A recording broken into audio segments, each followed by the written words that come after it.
Hello students, welcome to my channel. और आज start कर रहे हैं मैट्राइसिस। तो मैट्राइसिस को हम टू फेज में करने वाले हैं, ठीक है। तो पहला हम लोग 11th-12th का बेसिक्स मैट्राइसिस देखेंगे, आज उसको फिनिश कर लेंगे। और इसको भी फिर हम लोग इंजीनियरिंग का मैट्राइसिस अलग करेंगे, ठीक है। ऐसा मत समझना कि मैं इंजीनियरिंग मैट्राइसिस डिस्कस कर रहा हूँ। मैट्रिक्स में डिस्कस करूँगा पहले, 11th जो 12th क्लास में है उसको डिस्कस करूँगा, और जो बेसिक है वो मैं बताऊँगा इस लेक्चर के अंदर, ठीक है। अगर आपका बेसिक क्लियर है तो आपको ये लेक्चर देखने का ज़रूरत नहीं है।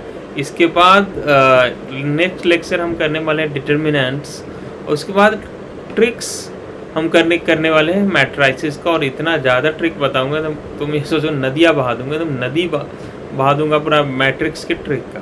काफ़ी ट्रिक्स है हमारे पास मैट्रिक्स का, वो सारा मैं आपको बताऊंगा। लेकिन अगर आप कुछ बच्चों को अगर बेसिक नहीं पता है तो उसके लिए भी मैट्रिक्स में बेसिक टू एडवांस सब चीज़ कवर कर रहा हूँ। तो बेसिक से स्टार्ट कर रहा हूँ, और साथ में नीचे डिस्क्रिप्शन में आपको मेरी टेलीग्राम चैनल का लिंक मिल जाएगा, आप उसको ज्वाइन कर लीजिए। और कंप्लीट कोर्स में इंटरेस्टेड हैं अगर आप, तो नीचे ऐप का डिस्क्रिप्शन है, आप उसको भी डाउनलोड कर लीजिए, ठीक है। तो चलिए मैट्राइसिस स्टार्ट करते हैं। मैट्राइसिस होता क्या है?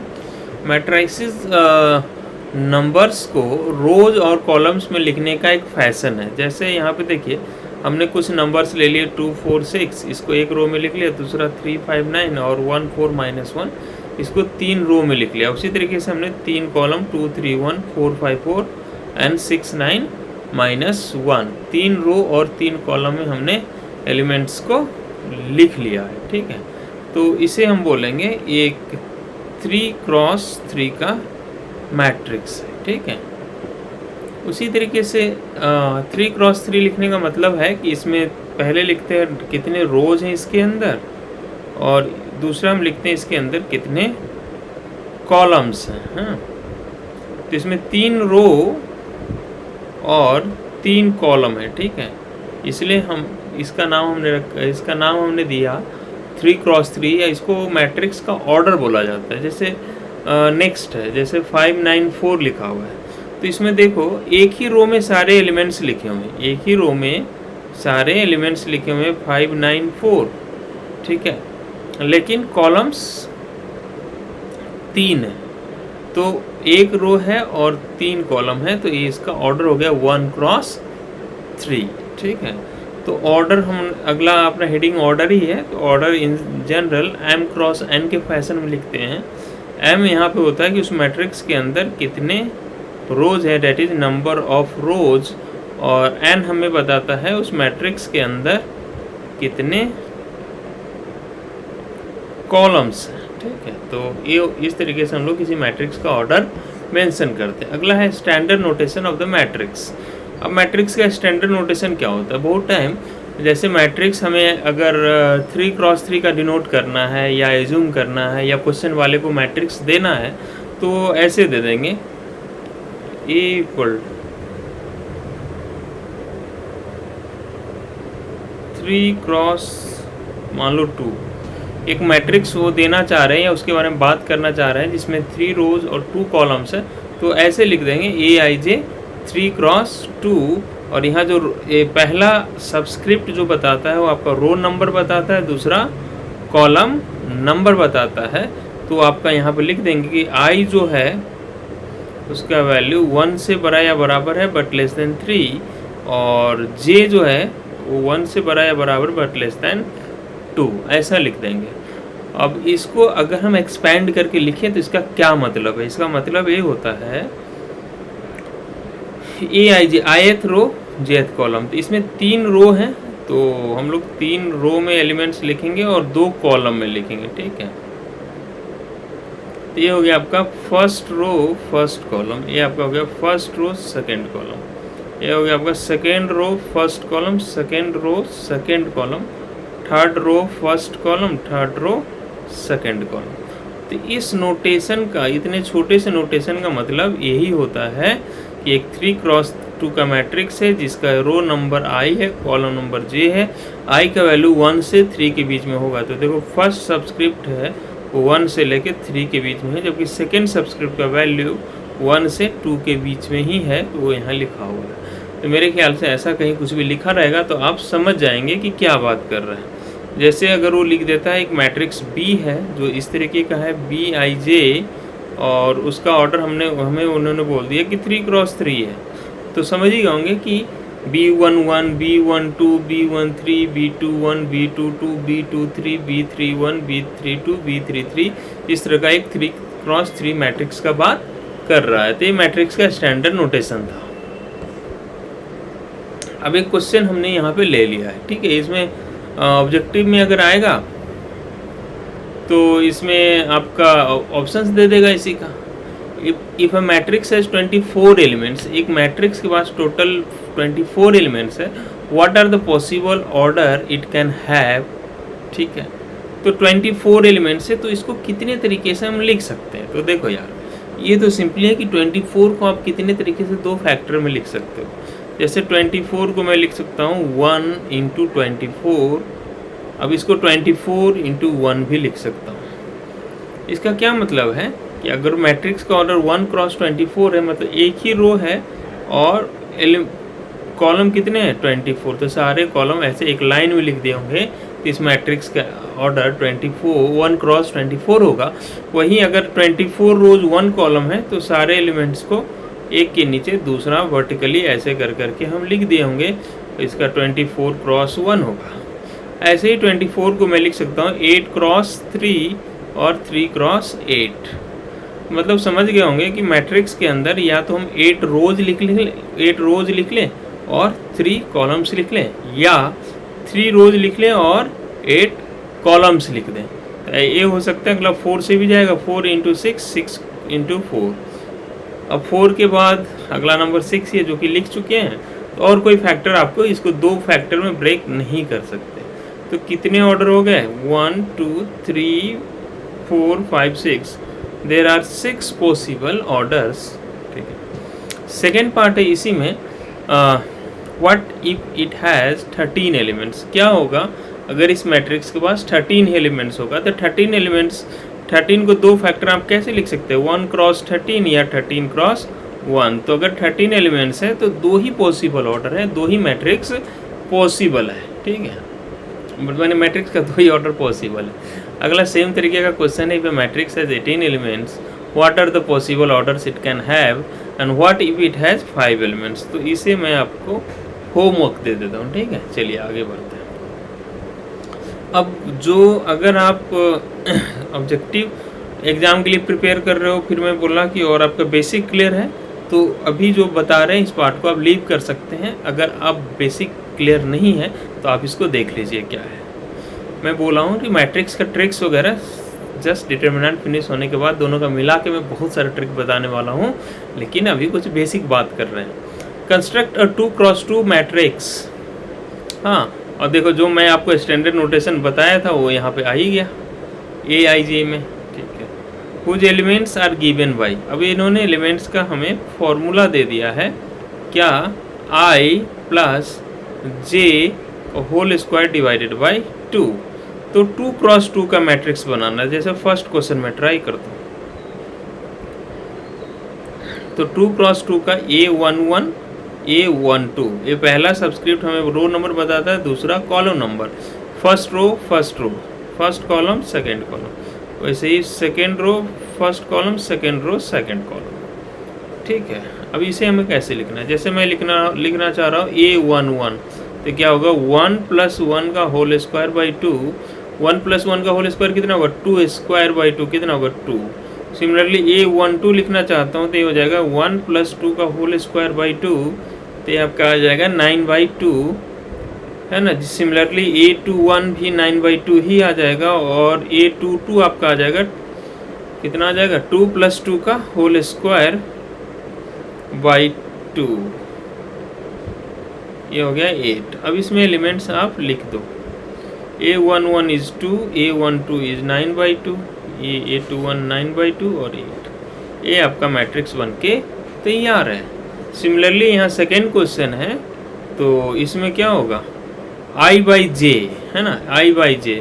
तो जैसे एलिमेंट्स लिखोगे तो 1/1 1 हो जाएगा, ये 1/2 हो जाएगा, ये 2/1 हो जाएगा, ये 2/2 1 हो जाएगा। सिमिलरली यहाँ पर i और j का वैल्यू रखो और मैट्रिक्स निकाल लो, सिंपल है। तो मैं रिमेनिंग में होमवर्क छोड़ देता हूँ आपके लिए, ठीक है। ये भी होमवर्क है, वैसा ही क्वेश्चन है। मॉडुलस क्या करता है, चीज़ों को पॉजिटिव बना देता है। आई और जे का वैल्यू रख दीजिए, जो एलिमेंट्स निकालना चाहते हैं। इस बार 3×3 4 का है ना, तो आप कर सकते हैं मेरे ख्याल से। तो ये भी आपका होमवर्क है, ये भी वही क्वेश्चन दोबारा आ गया।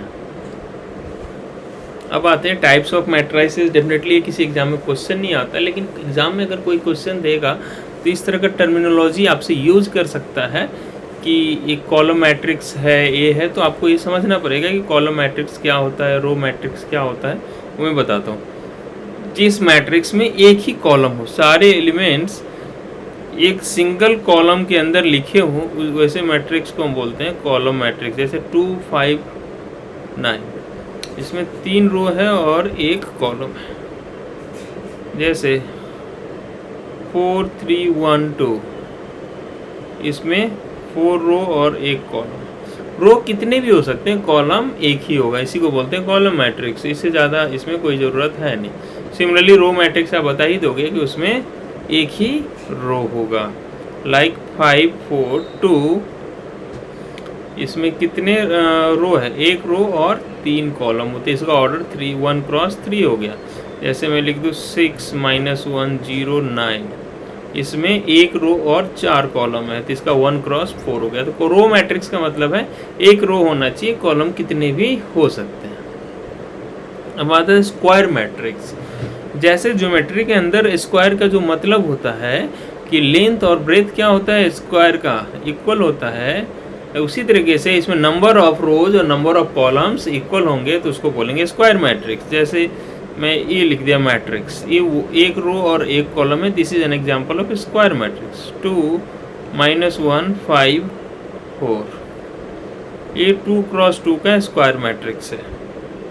ये 3 6 9 1 0 2 -1 1 4, ये आपका 3×3 का स्क्वायर मैट्रिक्स है। तो स्क्वायर मैट्रिक्स उसको बोलते हैं जिसमें नंबर ऑफ रोज और नंबर ऑफ कॉलम्स इक्वल होते हैं। तो स्क्वायर मैट्रिक्स को सिंपली ऐसे बोलेंगे, square matrix of order, square matrix of order n।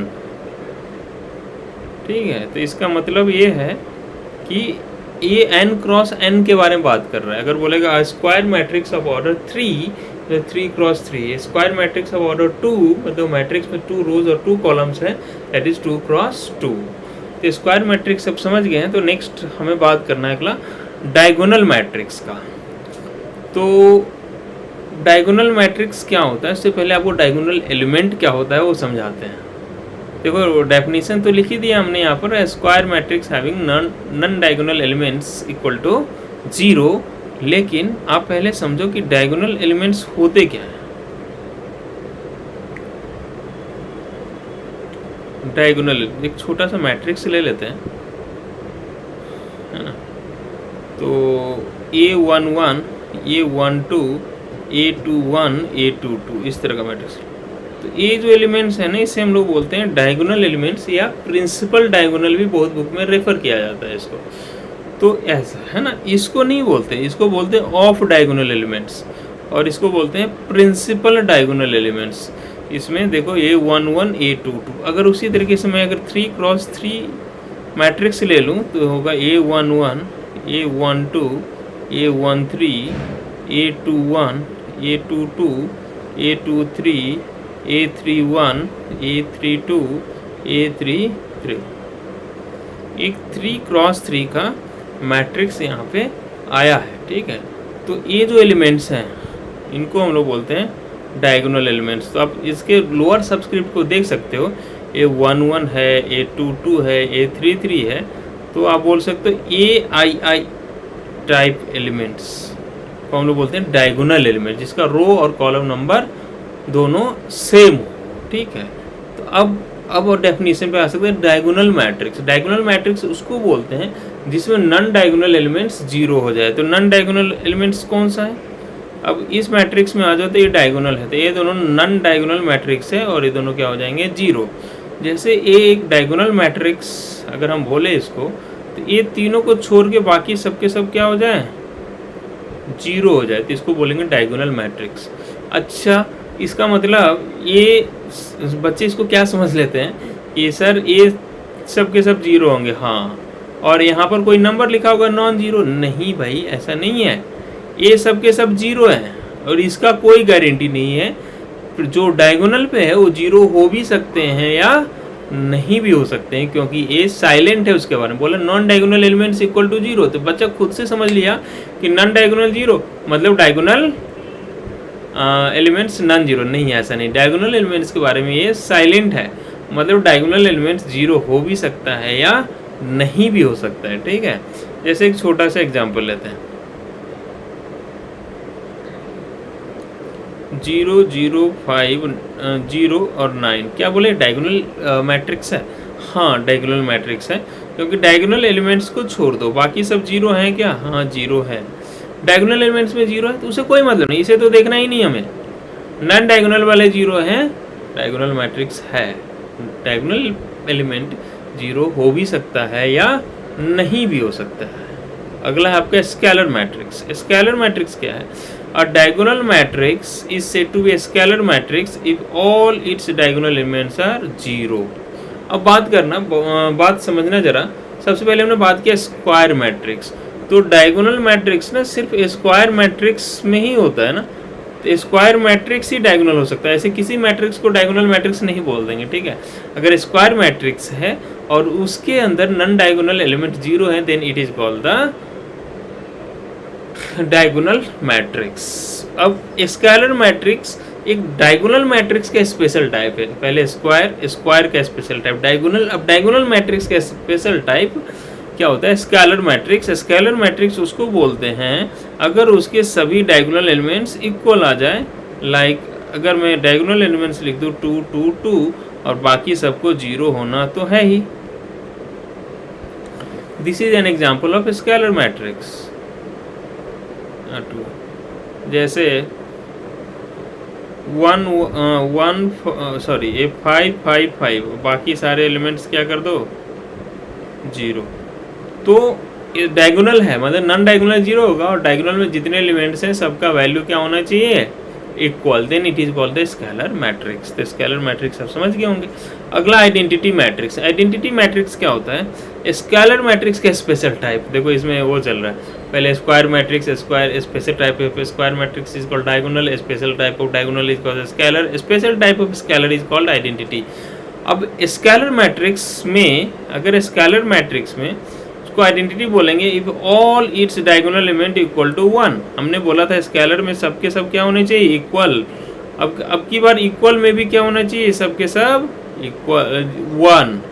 तो अगर सारे के सारे डायगोनल एलिमेंट्स इक्वल टू 1 है, then it is called identity matrix. और इसे हम लोग डिनोट करते हैं I3 से। इसे डिनोट करते हैं I3, मतलब I फॉर आइडेंटिटी मैट्रिक्स और 3 मतलब 3 क्रॉस 3 का। I2 मतलब हो गया 2 क्रॉस 2 का आइडेंटिटी मैट्रिक्स, मतलब उसके डायगोनल में 1 लिखा हुआ है, बाकी सब जगह 0 लिखा हुआ है।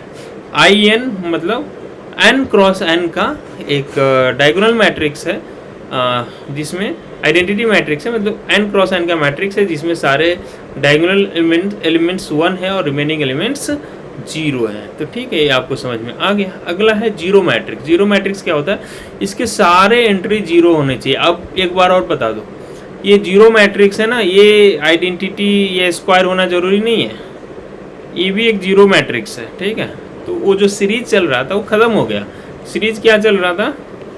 पहले स्क्वायर आया, फिर डायगोनल आया, फिर स्केलर आया और फिर आइडेंटिटी मैट्रिक्स आया। ठीक है, तो every diagonal element matrix is a square matrix, every scalar matrix is diagonal elements diagonal matrix, every identity matrix is scalar matrix. लेकिन जीरो से अलग है, जीरो का स्क्वायर होना जरूरी नहीं है और स्क्वायर हो भी सकता है और वो नहीं भी हो सकता है स्क्वायर। जीरो मैट्रिक्स में बस इतना है कि सारे के सारे एलिमेंट्स किसके इक्वल होंगे?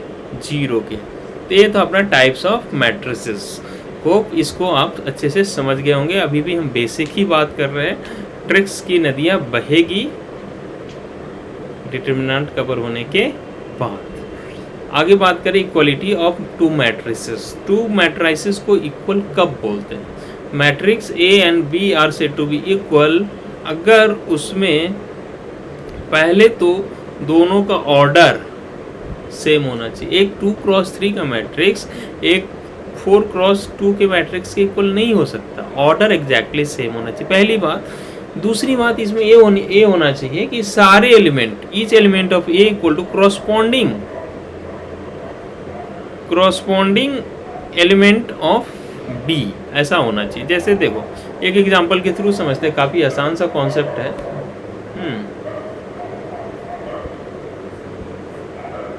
जैसे बोला ये दोनों मैट्रिक्स इन्होंने दे दिया हमें इक्वल है, और बोला x y z a b c का वैल्यू पता करो। तो देखो इसका फर्स्ट रो फर्स्ट कॉलम का एलिमेंट क्या है x+3, इसका फर्स्ट रो फर्स्ट कॉलम का एलिमेंट क्या है 0। तो ये दोनों इक्वल हो जाएंगे। तो x+3 इक्वल टू 0, तो x का वैल्यू आ गया आपका -3। सिमिलरली ये वाला सेकेंड एलिमेंट इसका और इसका सेकेंड एलिमेंट है ना, इसका सेकेंड एलिमेंट और इसका सेकेंड एलिमेंट दोनों इक्वल होगा। तो हम लोग लिख सकते हैं z+4 को इक्वल 6 के, तो z का वैल्यू 6 - 4 2 के इक्वल आ गया। सिमिलरली यहाँ पर इसका फर्स्ट रो थर्ड कॉलम का एलिमेंट, इसका फर्स्ट रो थर्ड कॉलम का एलिमेंट्स इक्वल होगा।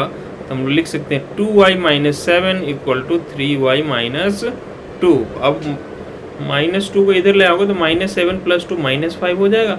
और इस 2y को अगर हम RHS ट्रांसफ़र कर दें तो 3y - 2y आपका y हो जाएगा। तो अपना x y z निकल चुका है।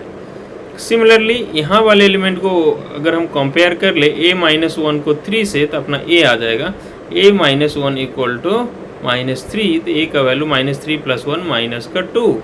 सिमिलरली b-3 किसके इक्वल होगा? 2b + 4 के। ये 4 को इधर ले आया तो -7 equal to 2b - b, b का वैल्यू -7। और c भी निकालना है क्या? हाँ c यहाँ पर 0 इक्वल टू 2c + 2।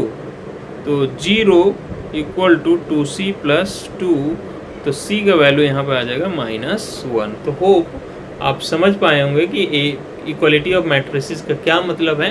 पहले तो दोनों मैट्रिक्स का ऑर्डर सेम होना चाहिए, और दूसरा ये बात कि कॉरस्पॉन्डिंग एलिमेंट्स को हम लोग इक्वल करेंगे। ठीक है, आगे बढ़। वैसा ही क्वेश्चन है, find values of x y z from the following equations. Objective में भी ये क्वेश्चंस पूछे जा सकते हैं, बस वहाँ पर ऑप्शंस दे देंगे जो हम लोग कर रहे हैं। तो ये आपका होमवर्क है, एग्जैक्टली उसी तरीके से आप इसको कर लीजिएगा। अब आते हैं ऑपरेशन ऑन मैट्रिसेस। तो मैट्रिक्स पे हम लोग क्या क्या ऑपरेशन कर सकते हैं। जैसे नंबर्स के ऊपर हम लोग दो नंबर को ऐड करते हैं, सब्ट्रैक्ट करते हैं, मल्टीप्लाई करते हैं, डिवाइड करते हैं, उसी तरीके से मैट्रिक्स भी डिफाइन किया गया और उसके ऊपर कुछ ऑपरेशंस डिफाइन किया गया है, और वो ऑपरेशन कैसे होता है वो भी मैं आपको बताऊंगा। सबसे पहले हम लोग बात कर रहे हैं एडिशन और सब्ट्रैक्शन का। If two matrices are of same order, अगर दो मैट्रिक्स सेम ऑर्डर का है तभी वो ऐड होंगे। कब ऐड होंगे? पहले तो दोनों मैट्रिक्स क्या होना चाहिए? सेम ऑर्डर का होना चाहिए। तो उसके बाद अगर सेम ऑर्डर का है तो सिंपली कॉरस्पॉन्डिंग एलिमेंट्स को क्या करना है? आपको ऐड कर देना है। तो जैसे यहाँ पे देखो, इन दोनों को, ये 3x3 का मैट्रिक्स है और ये भी 3x3 का मैट्रिक्स है। इन दोनों को हमने कर दिया ऐड। तो 2 + 2 मिलके क्या हो जाएगा? 4। 5 + 8 मिलके क्या हो जाएगा? 13। 9 + -2 -7। 3 + 1 मिलके 4। 1 + -1 मिलके 0। कॉरस्पॉन्डिंग एलिमेंट्स को ऐड कर रहे हैं। -2 + -5 -7, 0 + 9, 8 + 4 12। ये भी उसी 3x3 का ही मैट्रिक्स है। तो मैट्रिक्स एडिशन में हमें पहले ये देखना है कि दोनों का ऑर्डर सेम है। अगर सेम है तो कॉरस्पॉन्डिंग एलिमेंट्स ना, सेम पोजीशन के एलिमेंट्स को हम लोग ऐड करके एक नया मैट्रिक्स बना देते हैं। अगर ये सब्ट्रैक्शन होता तो उसमें भी कुछ खास नहीं है। जैसे इसमें माइनस रहता है यहाँ पे, तो 2 में से 2 सब्ट्रैक्ट करके 0 आप यहाँ लिखते। यहाँ 5 है, यहाँ 8 है, तो 5 - 8 सब्ट्रैक्ट करके आप यहाँ पे -3 लिखते। तो जैसा एडिशन वैसा ही सब्ट्रैक्शन है, ठीक है। तो आप मेरे ख्याल से समझ गए होंगे कि एडिशन क्या होता है और सब्ट्रैक्शन क्या होता है। अब यहाँ पर कुछ क्वेश्चन से जस्ट आपको समझने के लिए मैंने ले लिया है। तो जैसे मैं फोर्थ वाला क्वेश्चन एक बार करके देखता हूँ कि क्या आने वाला है इसमें। तो इसमें देखिए आप क्या करेंगे, कॉस स्क्वायर एक्स और साइन स्क्वायर एक्स को ऐड करेंगे, है ना, दोनों सेम ऑर्डर का है तो ऐड हो जाएगा। तो अगर cos square x plus sine square x, क्या होता है cos square theta plus sine square theta, 1 होता है। सिमिलरली अगर आप इन दोनों एलिमेंट्स को ऐड करें, sine square x plus cos square x, तो ये भी 1 हो जाएगा। थर्ड एलिमेंट को ऐड करें, sine square plus cos square x, ये भी 1 हो जाएगा। फोर्थ एलिमेंट ये भी 1 हो जाएगा। तो ये आपका 2x2 का मैट्रिक्स आ गया ऐड करके, ठीक है। सिमिलरली रिमेनिंग एडिशन आपको करना है। जैसे यहाँ पे ऐड करोगे तो ए स्क्वायर प्लस बी स्क्वायर को 2ab से ऐड करोगे तो ये तीनों मिलके क्या बन जाएगा, a प्लस बी का होल स्क्वायर। सिमिलरली इसको इससे ऐड करोगे तो b प्लस सी का होल स्क्वायर, इसको इससे ऐड करोगे तो a माइनस सी का होल स्क्वायर। इस तरह से कोरस्पॉन्डिंग एलिमेंट्स को आप ऐड कर लेना, ठीक है। तो मैं बेसिक बता रहा हूँ कि कैसे काम करते हैं मैट्रिक्स के अंदर, है ना। अब आते हैं प्रॉपर्टीज ऑफ मैट्रिक्स एडिशन। देखो मैट्रिक्स एडिशन में आप a प्लस बी लिखो, एक कम्यूटेटिव होता है। इसका मतलब क्या है, a प्लस बी या b प्लस a आपका सेम आंसर देता है, ठीक है। और एसोसिएटिव का मतलब है ये पहले b प्लस सी को ऐड करो और उसमें a को ऐड करो, या a प्लस बी को ऐड करो और उसके अंदर c को ऐड कर दो। ये हो गया आपका एसोसिएटिव। अगला है एडिटिव आइडेंटिटी। एडिटिव आइडेंटिटी का मतलब क्या होता है कि क्या ऐड करे कि मैट्रिक्स में कोई फर्क नहीं पड़े। तो मान लो ये n ऑर्डर का एक मैट्रिक्स है या m क्रॉस n का है, तो इसमें जीरो मैट्रिक्स ऑर्डर ऐड करो m क्रॉस n का। Zero matrix m cross n का है, इसका मतलब m क्रॉस n के मैट्रिक्स में सारे के सारे एंट्री क्या है, जीरो है, ठीक है। तो अगर आप इसको ऐड करेंगे तो ये भी आपका आंसर हमेशा वही मैट्रिक्स देगा, क्योंकि मैट्रिक्स में zero elements corresponding elements add करते हैं, तो जीरो ऐड करने से किसी को फर्क नहीं पड़ता। इसलिए एडिटिव आइडेंटिटी हम लोग जीरो मैट्रिक्स को बोलते हैं।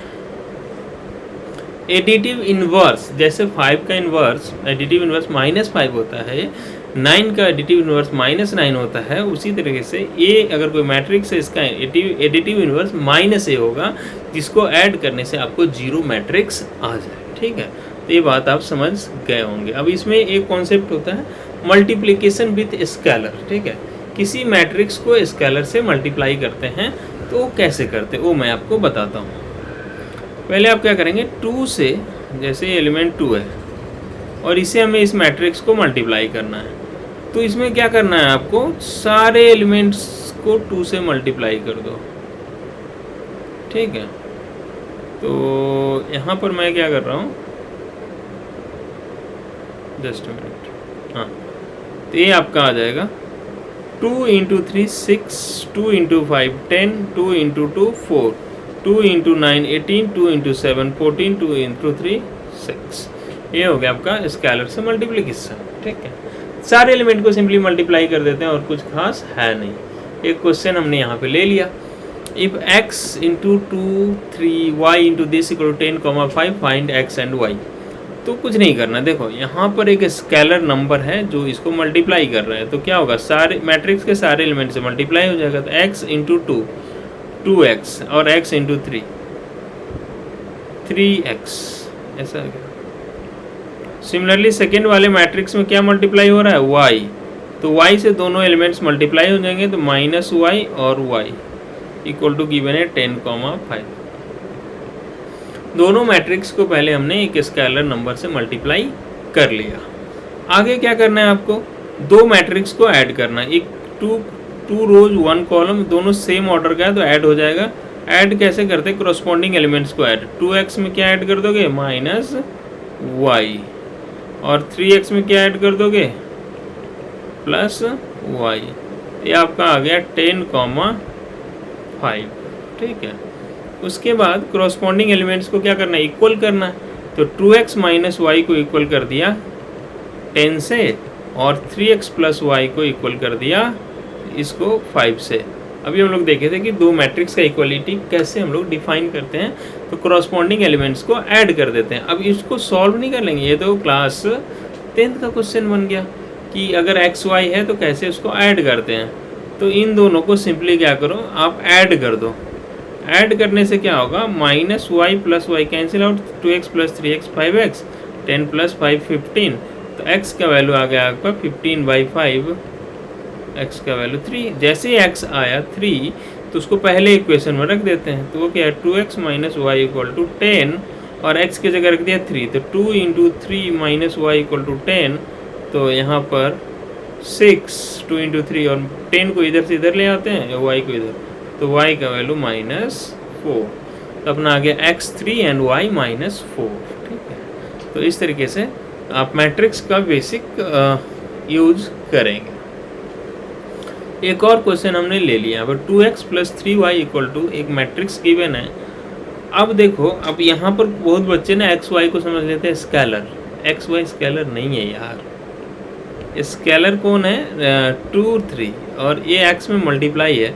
तो बताओ किसी एक दो नंबर, अगर एक्स पे एक नंबर है तो एक दो नंबर को मल्टीप्लाई किया, फिर दो नंबर को मल्टीप्लाई किया, इनको ऐड करके एक मैट्रिक्स आ सकता है आंसर। क्या मैट्रिक्स कब आंसर आएगा, मैट्रिक्स आंसर कब आएगा। जैसे यहाँ पर अपने को, जैसे देख लो, हमने यहाँ पर दो मैट्रिक्स को क्या किया था, ऐड किया था।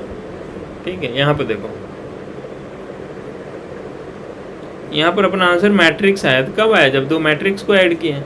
तो मैट्रिक्स आंसर तभी आएगा जो दो मैट्रिक्स को ऐड करेंगे, हाँ, या सब्ट्रैक्ट करेंगे, मल्टीप्लाई करेंगे। ठीक है, नंबर्स को ऐड करने से मैट्रिक्स कभी नहीं आएगा। तो यहाँ पर जो एक क्वेश्चन है, इसका मतलब एक्स और वाई पक्का क्या है, मैट्रिक्स है।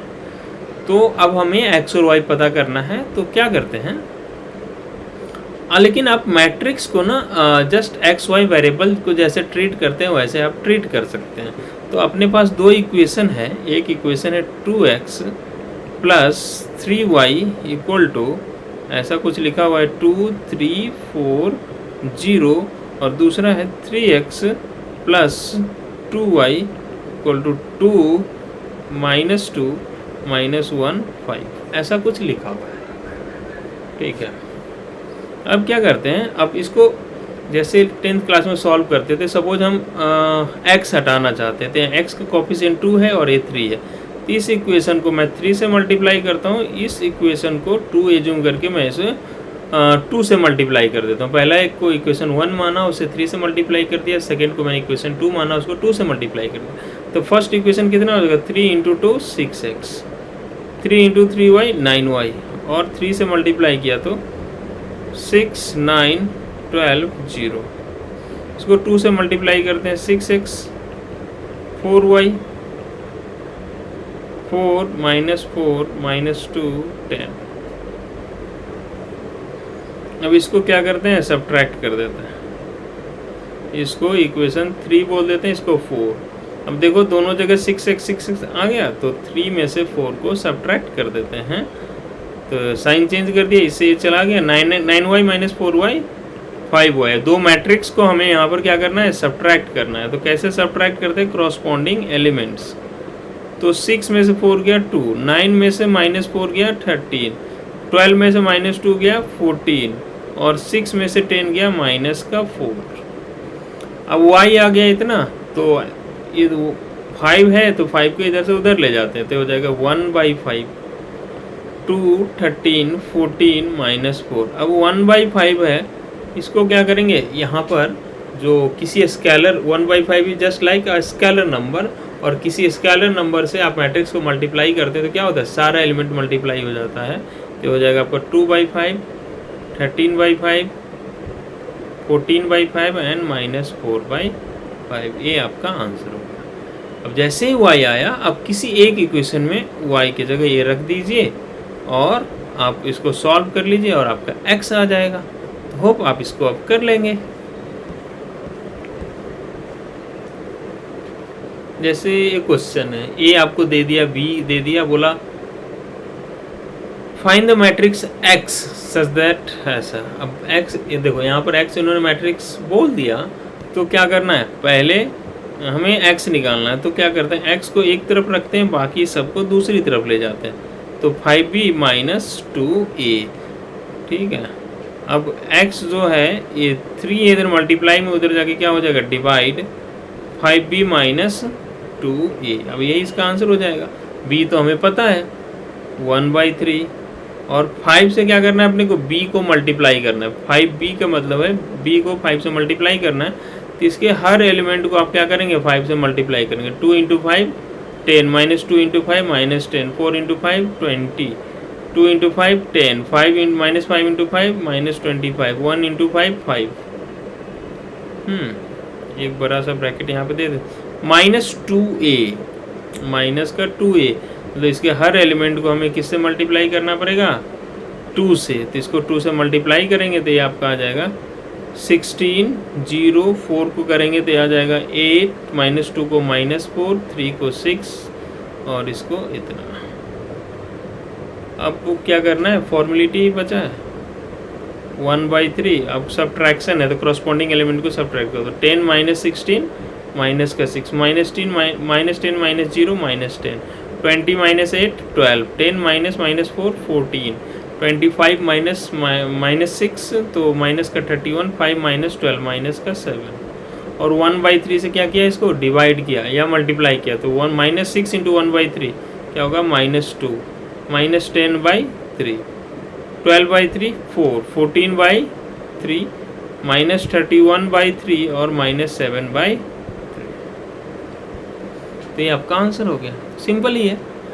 जो हमने मैट्रिक्स का मल्टीप्लिकेशन सीखा था और ये सब सीखा था, उन सब का बारी बारी हम यूज कर रहे हैं। ठीक है, अब यहाँ से यूज स्टार्ट हो रहा है मैट्रिक्स मल्टीप्लिकेशन, जिसको हम लोग नेक्स्ट वीडियो में कवर करेंगे। ठीक है, ओके।